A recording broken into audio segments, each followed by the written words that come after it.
Okay, hello again. So in this video I'm going to show you how quickly this car goes from 20 to 60, because we all know about 0 to 60 times. I just want to show you a bit more of a real world acceleration thing. I'm going to talk about some of the quirks that I found with this car, good and bad, mainly good. I think you could be interested in that. I certainly was a little bit surprised by some of them. I'm also going to go over why I chose this car, the long range Model Y, over the performance and over the rear wheel drive model as well. So bear with me and we'll get going.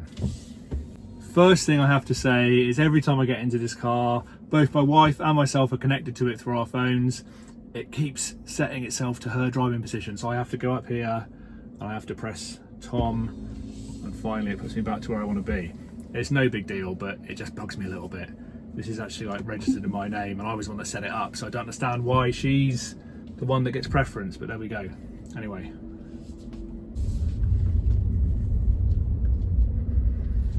So I didn't really have a clue about how much tech there is in this car when it comes to using the screen. I didn't realise you got a kind of a bird's eye view of the sat-nav, so it's like Google Maps. It's really good detail. I didn't realise there was a button you could press for activating the cameras, which is absolutely brilliant. So you can suddenly see in front, behind, side to side as you're driving along, which is great. Of course, when you signal as well, that gives you a camera view of the, what the wing mirror would see. All sorts of little things. One of the things I hear people talk about online is whether to go for a white or a black interior. Now, for me personally, the white interior was an absolute no-brainer. I've driven some of the cars with the black interior and the kind of fake wood bit.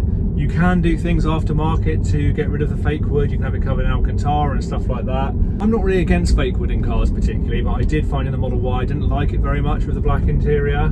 So for me, the white interior personally really does make the car feel a lot more special. I love these white seats, I think they're fantastic. My wife didn't want them because we've got 2 young kids, they're both particularly messy, but I managed to convince her in the end. And when we were looking at a new Model Y, to be fair, the sales girl said that her sister was one of the directors of the company that makes the material for these seats, and she was really saying how worthwhile they are and how easy they are to clean. And to be fair, so far we haven't really had any issues. I just wipe them down with a baby wipe and it's absolutely fantastic. People have been asking about the white reflecting in the windscreen. I haven't noticed that as an issue whatsoever. Yes, you can kind of see it now if I look very carefully for it, but there's no more reflection there than there would be in any other car that doesn't have a white interior. You still get reflection from time to time, but for me that's just not an issue whatsoever. When I first got the car, in the first review that I did, I moaned a little bit about how it had taken the shine off things because, I had to get out of this junction, how it had taken the shine off things because I couldn't connect myself to the system. Now, on that journey, I found about 20 minutes later, I pulled over, I fiddled around, I played around, and I managed to get in, and I managed to get the car to ask for my details, my car details, etc, etc, and it took hardly any time at all. And it then said it could take several hours for the system to reboot and reset itself, but it literally did it there. The screen went black, the Tesla symbol came up, and it literally did it there within about, I reckon, less than a minute, and I was away, and I was suddenly playing music and all that sort of stuff. Then I headed to the Superchargers near to me down in Fradden or Penhale, and basically charged in absolutely no time. I ran into the shop and I was panicking to get back because it had charged so ridiculously quickly. So that was possibly the best thing since sliced bread. I've got 5 minutes remaining. I legged it down to M&S because parking at M&S here is horrendous this time of year. But I was literally panicking the whole way around that the car was going to be charged way too quickly before I got the shopping, and I was then going to be fined, because you do get fined for staying longer than you need to. It's saying I've got 5 minutes remaining. I think that'll do me. I don't want to charge to 100% anyway, so I will get out and disconnect, which is really bizarre. It's a beautiful sunny evening. I'm just going to give it a bit of acceleration. You won't necessarily be able to tell from the camera. Just give it a boot. It definitely takes off. It really does take off enough. And that's one of the reasons I didn't go for the performance. I just I think a big reason most people want to buy a Tesla is performance. They're known to be quick, not just quick at accelerating, they're quick at charging and all of that.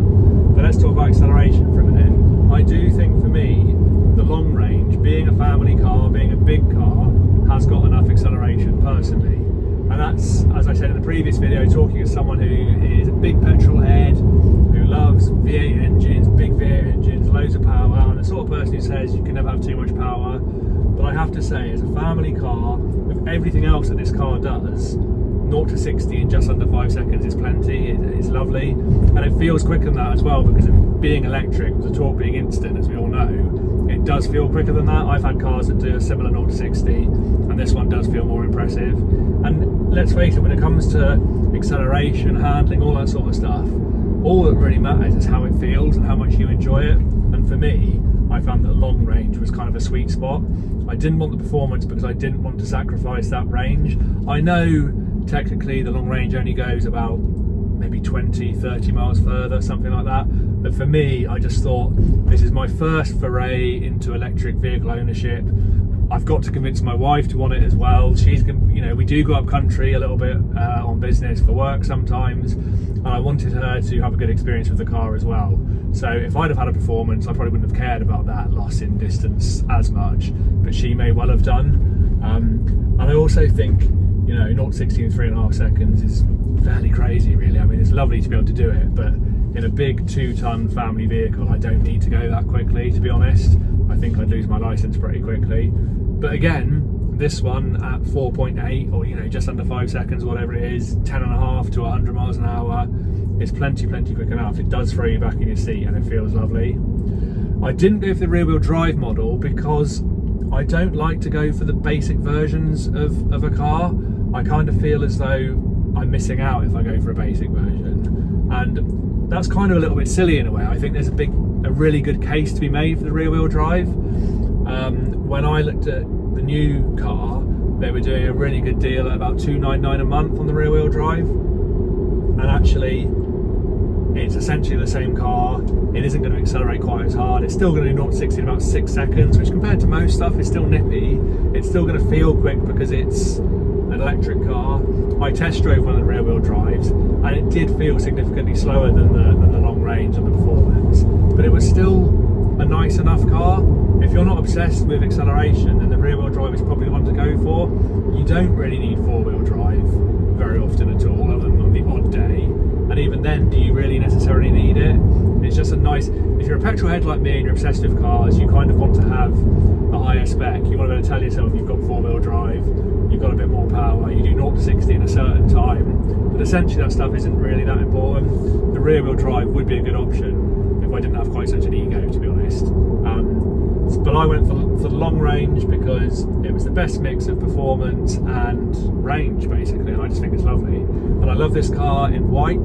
People don't tend to like white very much. I see on the forums, on Facebook and stuff, on the owners clubs, people love the cherry reds and the grey, and that's all cool, but I personally think white looks really good on a car. I think the white exterior, all the black details, the black handles, the black 20-inch alloys that I didn't spec, so I spec'd on the new one, but I got on this one, the second-hand one. I've changed the badges on the bonnet and the back for black Tesla badges as well, which I think look good. The blacked out windows in the back, I think it looks really good, the black and white. I was a little bit apprehensive about having a white interior with the white exterior as well, but I think it looks brilliant, to be fair. So I am in a minute just going to do a bit of a 20 to 60, or sort of should do 30 to 60 actually, because I've got something behind me. So what we're doing now, 29, go. Holy shit. There you go. Yeah, that sits you back pretty well, to be fair. Okay, it isn't as quick as the